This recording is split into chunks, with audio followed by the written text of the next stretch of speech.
This is lecture 4E, and today we're going to learn how to balance non-obvious oxidation reduction reactions. We're going to do this by example, and the first one we're going to look at is acidified solutions of potassium dichromate and lead-2 nitrate are mixed.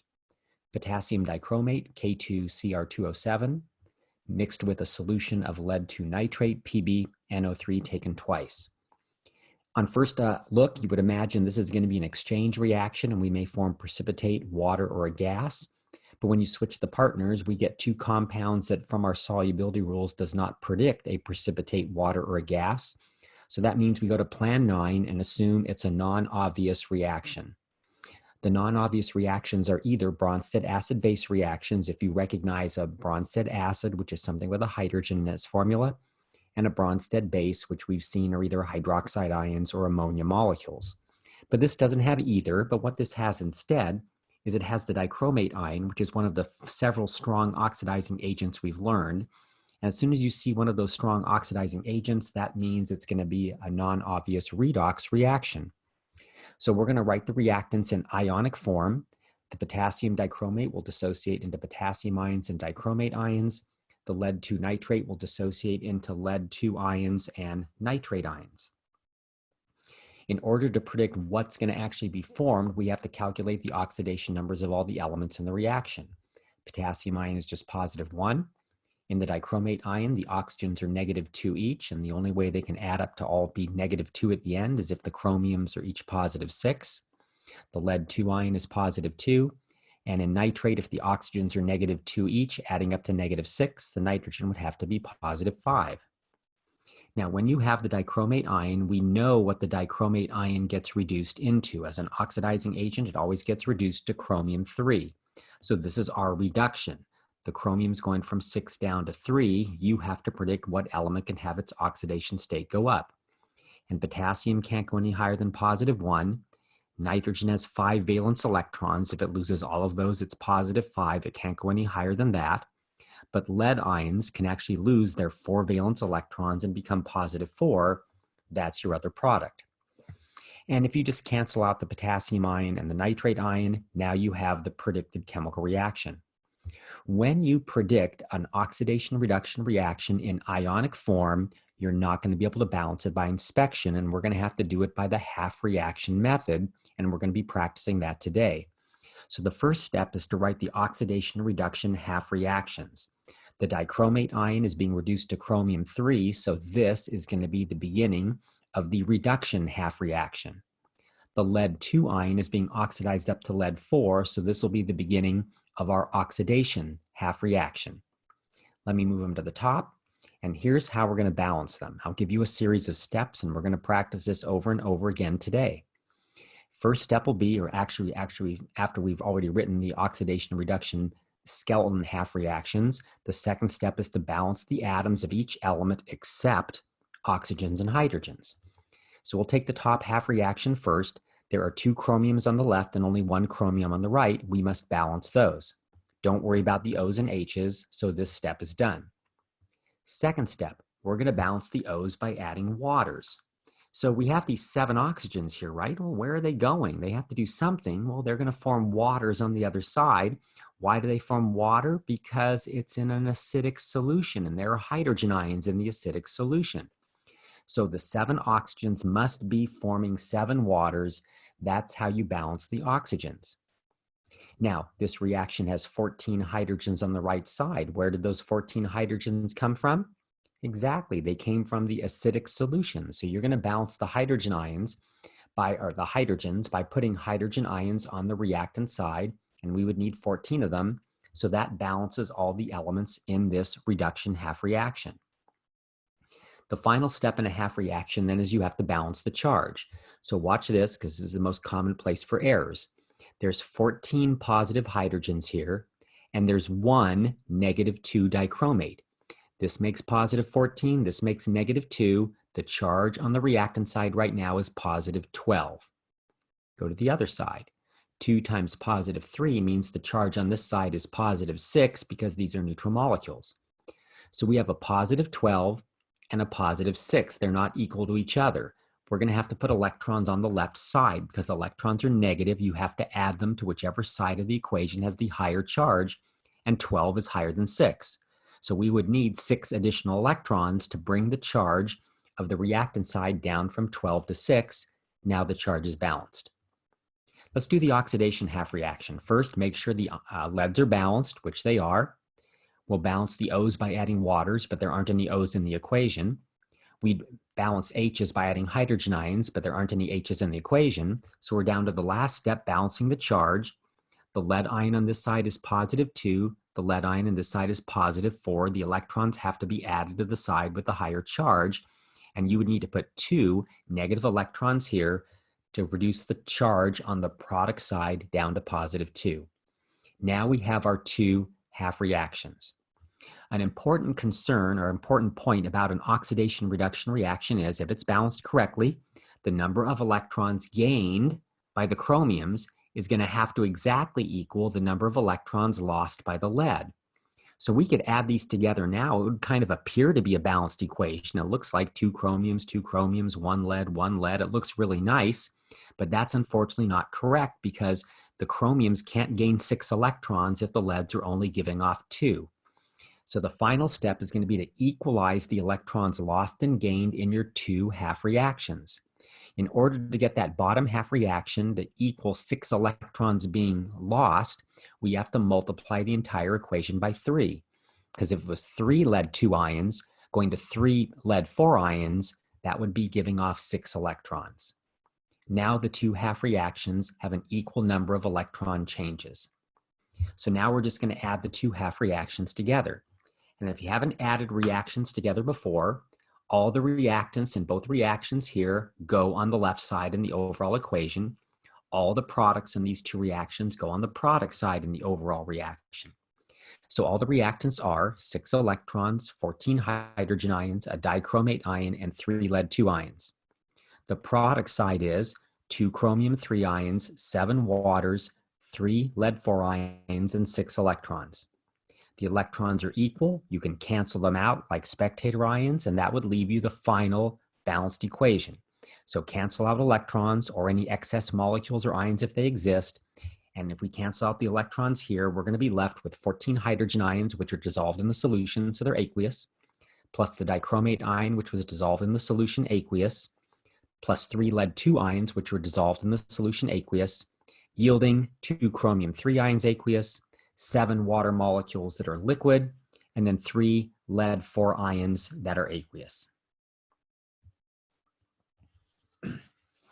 Let's try again. Let's say we mix together acidified solutions of potassium permanganate and sodium iodide. So potassium permanganate, KMnO4, sodium iodide, NaI, 2 compounds. You would first test to see if this could just be an exchange reaction. But when you switch the partners, we get 2 soluble substances. So there's no precipitate, no water, no gas. Go to plan 9, write the reactants in ionic form. The potassium permanganate dissociates into a potassium ion and a permanganate ion, and the sodium iodide dissociates into a sodium ion and an iodide ion. This is going to be a non-obvious oxidation reduction reaction because we have permanganate ions as a reactant, and that's one of our strong oxidizing agents. So let's calculate the oxidation numbers of all the elements. Potassiums are +1. In the permanganate ion, O's are -2, and if there's 4 of them, they add up to -8, so the manganese must be +7. Sodium's 1, iodide's -1. The permanganate ion in an acidic solution always gets reduced to manganese 2. That's the reduction. So if the manganese is being reduced from 7 down to 2, something has to have its oxidation number go up. Potassium can't go up. Sodium can't go up, but a negative anion can. Non-metal anions can be oxidized up to their elemental state, and elemental iodine is diatomic, so it's I2. These would be the predicted products. The reduction half reaction would be the permanganate ion turning into manganese 2, and the oxidation half reaction would be the iodide ion turning into elemental iodine I2. So let's move that to the top, and let's go through the technique of balancing each of these half reactions. Do the top one first. All non-oxygens and hydrogens need to be balanced first. 1 manganese, 1 manganese, that's fine. Next, balance the oxygens by adding water molecules. If I have 4 oxygens on the left, I'll need to put 4 water molecules on the right. On the right side now, there are 8 hydrogens. Those came from the fact that the solution was acidic, so I can balance those by putting 8 hydrogen ions on the left side of the equation. And all the elements are balanced. Now we have to balance the charge, so watch this carefully. We have 8 positive 1 hydrogens. They add up to positive 8, and I have 1 negative 1 permanganate. 8 and negative 1 add up to 7. The charge on this side of the equation is positive 7. On the product side, we have a single positive 2 manganese ion and nothing else. So positive 7 on the left, positive 2 on the right. That's a difference of 5. I will need 5 electrons being added to the side with the higher charge. That balances the first half reaction. To the second one, balance all non-oxygens and hydrogens first. So to balance the iodines, I would put a 2 here. There's no O's, no H's, so everything is done. We just have to balance the charge. The charge on the left side is negative 2 because there's 2 iodides. The charge on the right side is 0, and 0 is higher than negative 2. So the electrons have to go on the right side, and we need 2 of them to make the charge equal to negative 2 on both the left and the right. Now we have 2 balanced half reactions. This may appear like if you just added them together now, the reaction would be balanced, but it actually isn't because you can't have the manganese gaining 5 electrons. If the iodines are only giving up 2, those have to be equal. And in this case, because we have 5 electrons being gained in one reaction and 2 electrons being lost in the other, we've got to find a common multiple between 5 and 2, and that would be 10. So to get a 10 electron change in both reactions, I would multiply the entire top reaction by 2. I would multiply the entire bottom reaction by 5. And so if I multiply every coefficient in the top one by 2 and the bottom one by 5, I get these 2 half reactions. And now the electrons on each side are equal to each other. We can add these together. The reactant side will be 10 electrons plus 16 hydrogen ions plus 2 permanganates plus 10 iodides. And the product side will be 2 manganese 2s plus 8 waters plus 5 I2s plus 10 electrons.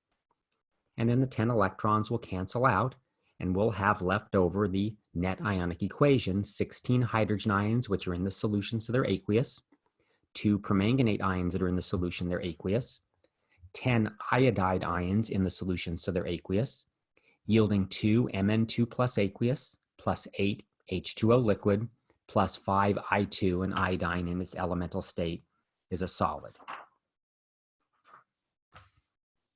Let's try one more.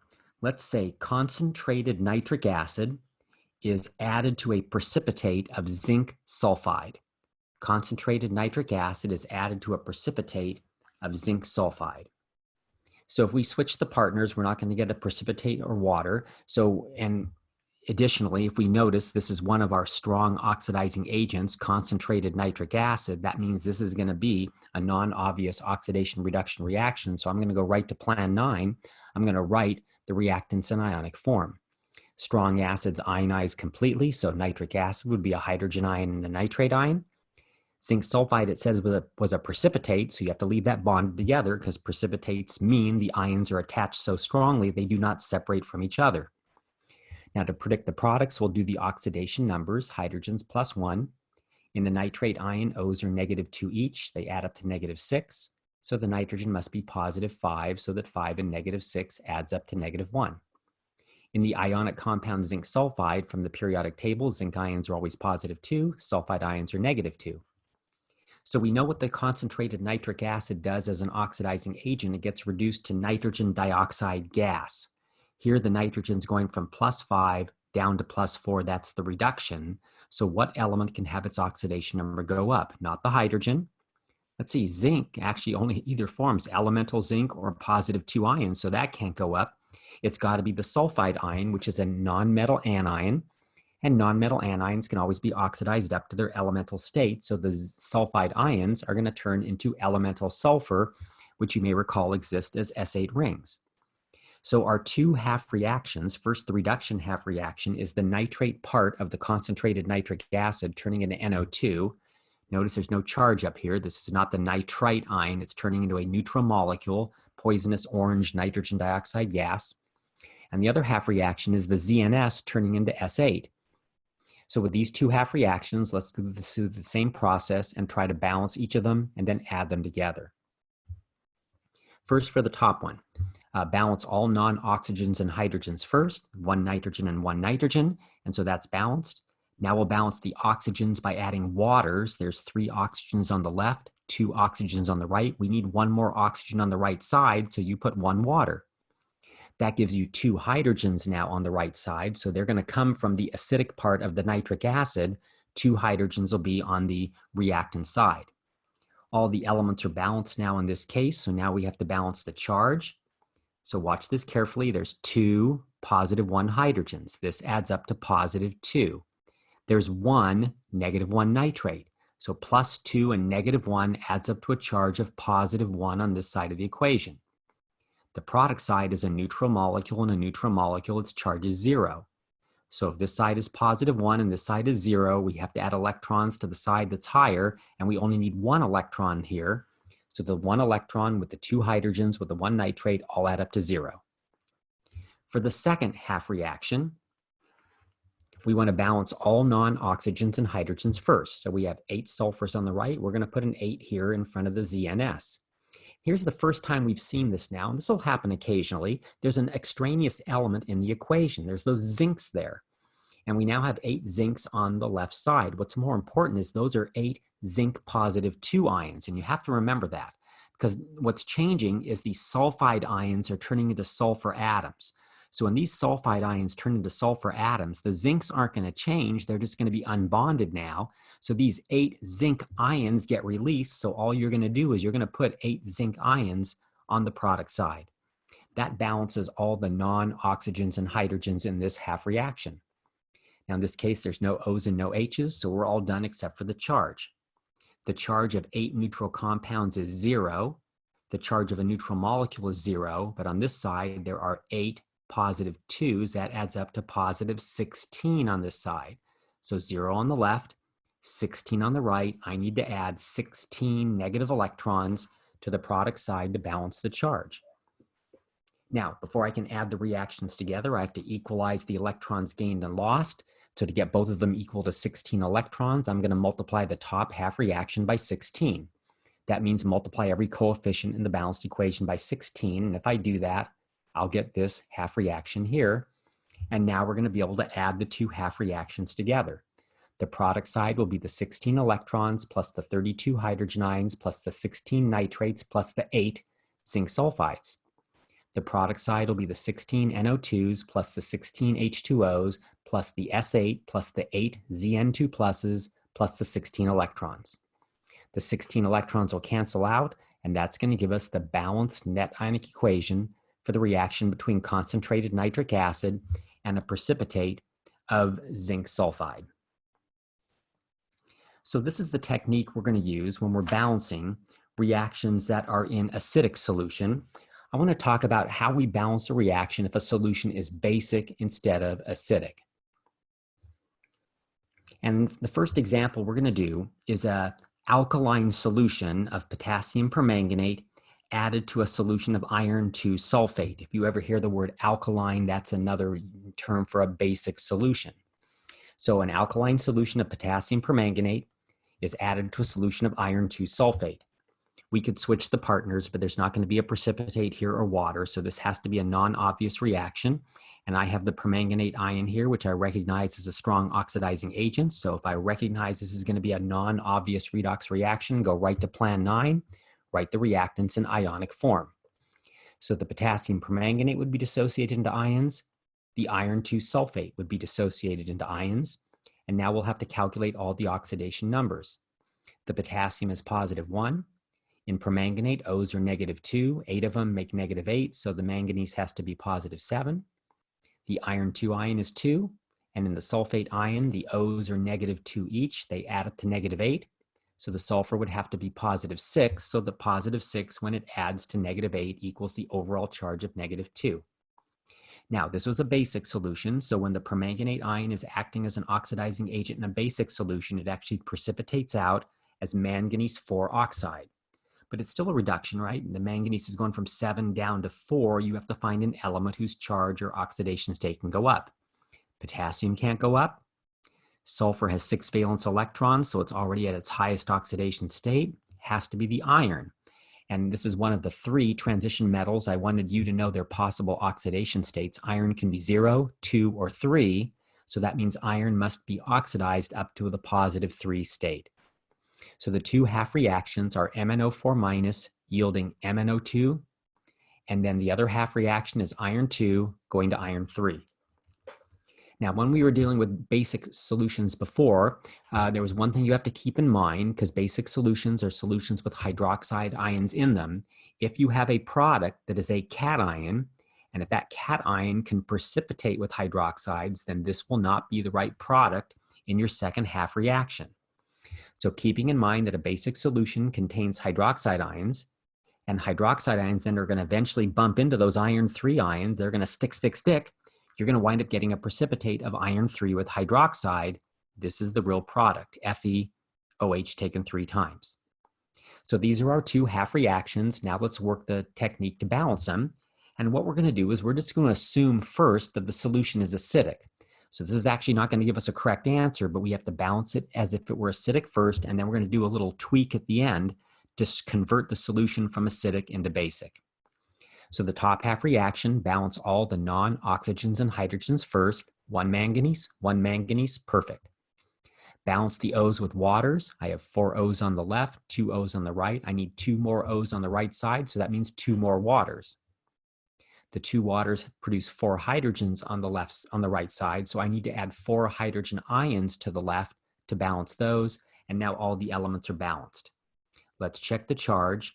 There are 4 positive 1s here, so that's positive 4 plus a negative 1. 4 and negative 1 makes positive 3 on the left, and these are 2 neutral substances on the right, so that's 0. So positive 3, 0, I need 3 negative electrons on the reactant side. Let's go to the second reaction. All non-oxygens and hydrogens must be balanced first, so 1 iron, perfect. We have 3 oxygens. On the product side, 3 times 1 is 3, so I'm going to need to put 3 waters on this side. And we've been maybe used to doing this now. I just put in 6 hydrogens here, so I'm going to maybe put 6 hydrogen ions there. Not so fast. We already have 3 hydrogens on this side. So if I have 6 hydrogens here and 3 hydrogens here, I only need to add 3 more hydrogens onto the right side. And now the Fe's, the O's, and the H's are all balanced. To balance the charge, I only have a positive 2 charge on the left, and I have a positive 3 on the right.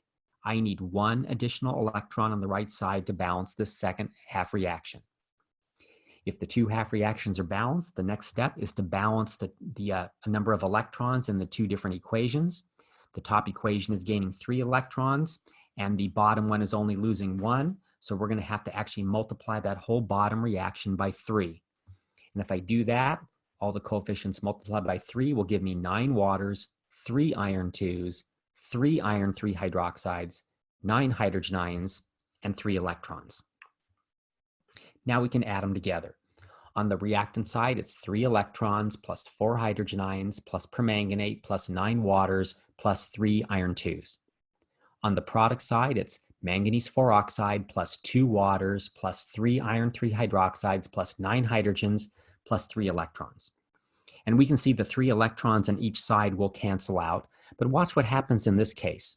We also have hydrogen ions on both the left and the right side. If we have 4 on one side, 9 on the other, I'm going to subtract the lesser amount from both sides.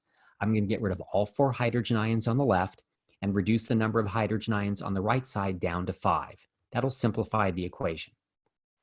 Additionally, notice there's 9 waters on the left and 2 waters on the right. We're going to do the same thing. I'm going to subtract 2 waters, the lesser amount, from both sides.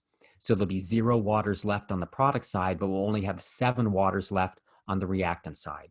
And so that's what I've done here. I've simplified the number of hydrogen ions down to just 5 on the product side. I've simplified the number of waters down to 7 on the reactant side, and I've canceled out the electrons.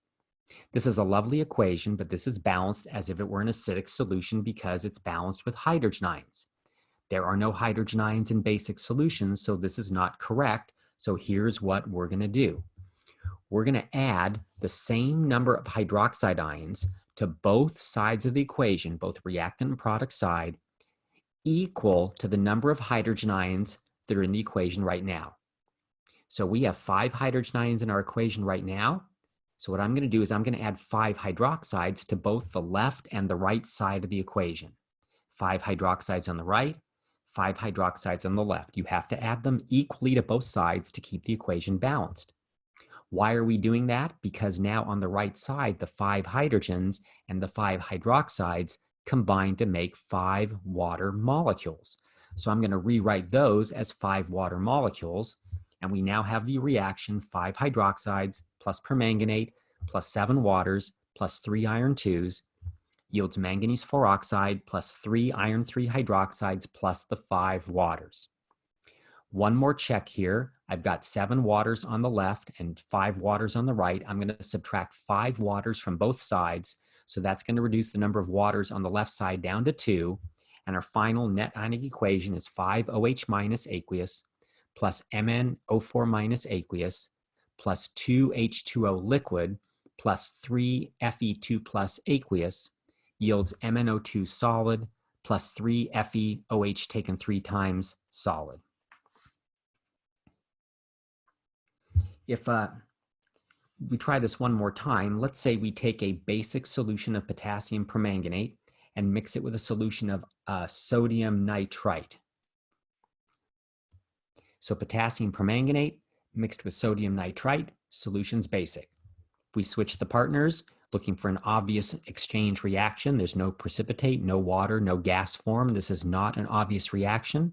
Must be a non-obvious reaction, and because I recognize the permanganate ion in this equation, I know it's going to be a non-obvious oxidation reduction reaction. So I'll write the reactants in ionic form. This would be the potassium permanganate, and this would be the sodium nitrite. To predict what's going to be produced, we have to calculate the oxidation numbers.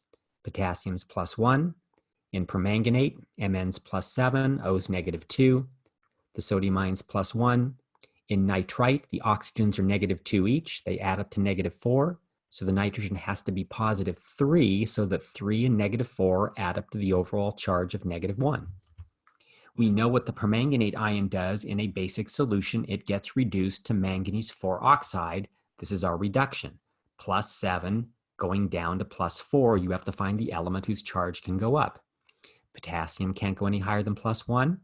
Sodium can't go any higher than +1. But nitrogen can. Nitrogen has 5 valence electrons. It could be as high as +5. And the way it's going to do that is the nitrite ion is going to change into a nitrate ion. And in the nitrate ion, the nitrogen has an oxidation state of +5. So our 2 half reactions are going to be the permanganate ion turning into MnO2 and the nitrite ion turning into nitrate. Now, we do know there's hydroxides floating around in a basic solution, but hydroxide ions only precipitate with cations. In this case, we haven't produced a cation, so that means there's nothing that can precipitate with the hydroxide, so these are actually the correct half reactions. So let's work on balancing these. Top 1 manganese, that's balanced. 4 O's and 2 O's, we balance the O's with waters, so I'm going to add 2 waters to the product side. Then I now have 4 hydrogens on the product side. I balance those with 4 hydrogen ions on the reactant side. The charge on the reactant side is +4 plus -1. Positive plus -1 is 3. And the charge on the product side is 0. So we need 3 negative electrons on the reactant side to balance the charge. For the second half reaction, 1 nitrogen and 1 nitrogen, that's fine. The oxygens are not balanced. There's 2 on the left and 3 on the right. We need 1 more oxygen on the left, so we add 1 water molecule. That gives us 2 hydrogens on the left side, so we're going to need to add 2 hydrogen ions to the right side. For charge, a neutral molecule, we have a single -1 ion, so the charge of the reactant side is -1. On this side, we have a -1 and +2. -1 and +2 adds up to +1. And contrary to what you may think, -1 does not equal +1. -1 and +1 are differing by 2. So we need to put 2 electrons on the +1 side to bring the charge of the products down to -1. Now we have 2 balanced half reactions. I'm going to multiply the top reaction, or let me just explain why we're doing this. So the top reaction has 3 electrons being gained, and the bottom reaction has 2 electrons being lost. We have to equalize those, so we're going to do that with a common multiple between 3 and 2 of 6. So I multiply the top reaction by 2 to get a 6 electrons being gained, and multiply the bottom reaction by 3 to get 6 electrons being lost. So if we multiply all the coefficients in those equations by the 2 and the 3 respectively, we'll have these two half reactions. And now the electrons gained and lost are equal, so we can add these together. On the reactant side, 6 electrons, 8 hydrogen ions, 2 permanganates, 3 waters, 3 nitrites. On the product side, 2 manganese 4 oxides, 4 waters, 3 nitrites, 6 hydrogen ions, 6 electrons.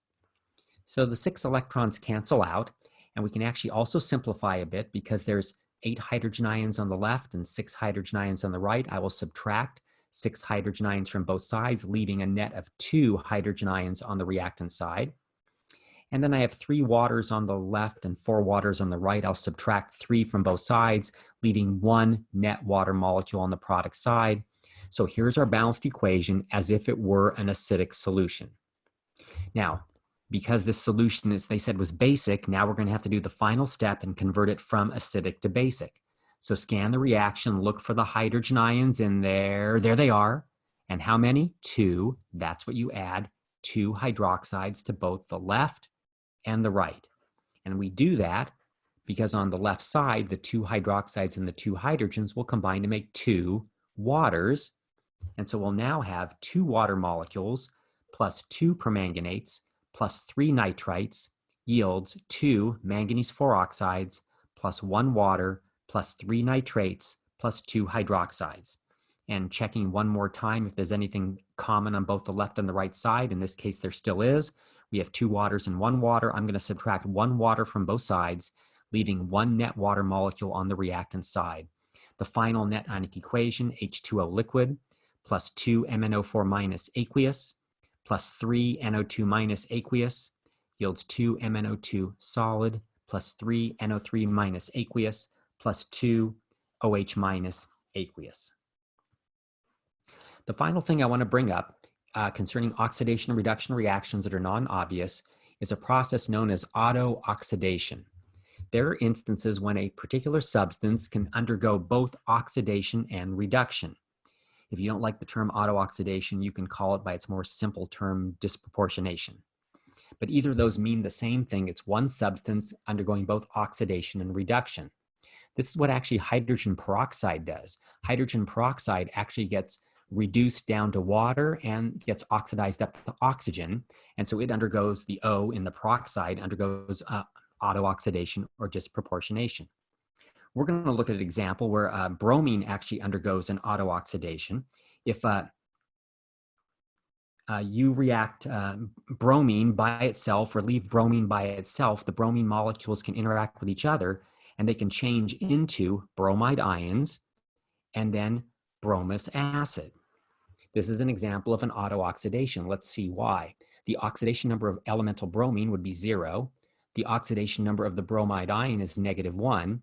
And in the bromous acid, H is +1. The O's are -2 each. They add up to -4. So the bromine has to be +3. So the bromine is going from 0 down to -1, but it's also going from 0 up to +3. It's the same element that gets oxidized and reduced. It's just maybe an interesting fact, but it's not a challenging thing to balance. We're just going to write the 2 half reactions. Br2 is turning into Br minus, and then in the other half reaction, Br2 is turning into HBrO2. We just have to balance those 2 half reactions, add them together, and we're going to have the correct balanced equation. This is an acidic solution, so we're going to balance this in an acidic solution. So let me move these up to the top. Top half reaction first. 2 bromines on the left, 2 in front of the Br minus. There's no O's or H's, so nothing needs to be balanced now except for the charge. And we have a 0 on the left side and a -2 charge on the right side. So the left side being the higher charge, 0 is higher than -2. I need to add the 2 electrons here. And if you've done it right, then you should be able to say, yeah, the charge on both sides are equal. They're both -2. For the second half reaction, 2 bromines on the left, only 1 bromine on the right. We need to put a 2 here. That gives us a total of 4 oxygens on the right side. So we're going to need to put 4 waters on the left. And we now have just added 8 hydrogens here to the left side, but I'm not going to put 8 hydrogens on the right because I have 8 hydrogens on the left. I already have 2 hydrogens on the right. I only need 6 more. So 6 hydrogen ions balances the H's. For the charge, this side is neutral molecules, it's 0. This side has 6 positive 1 hydrogen ions, so it's positive 6. So I'm going to put the electrons on this side. I will need 6 of them. Now we have our 2 balanced half reactions. Before we can add them together, we have to equalize the electrons gained and lost. And I'm going to equalize them both to 6 by multiplying the top half reaction by 3. So that'll make 6 electrons, 3 Br2s, and 6 Br minuses. And now we can add the 2 half reactions together. The reactant side will be 6 electrons plus 3 Br2s plus 4 H2Os plus Br2.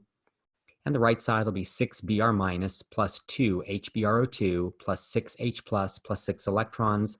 Electrons cancel out. And we then can also combine the 3 Br2s and the 1 Br2 into 4 Br2s. So that simplifies the reaction to just 4 Br2s plus 4 H2Os yields 6 Br minuses, 2 HBrO2s, and 6 H pluses. If you notice, this reaction has all coefficients that are even numbers. If that is the case, you can actually divide every coefficient by 2 and actually have the reaction in its simplest form, which would be 2 Br2 plus 2 H2O yields 3 Br minus plus HBrO2 plus 3 H positives.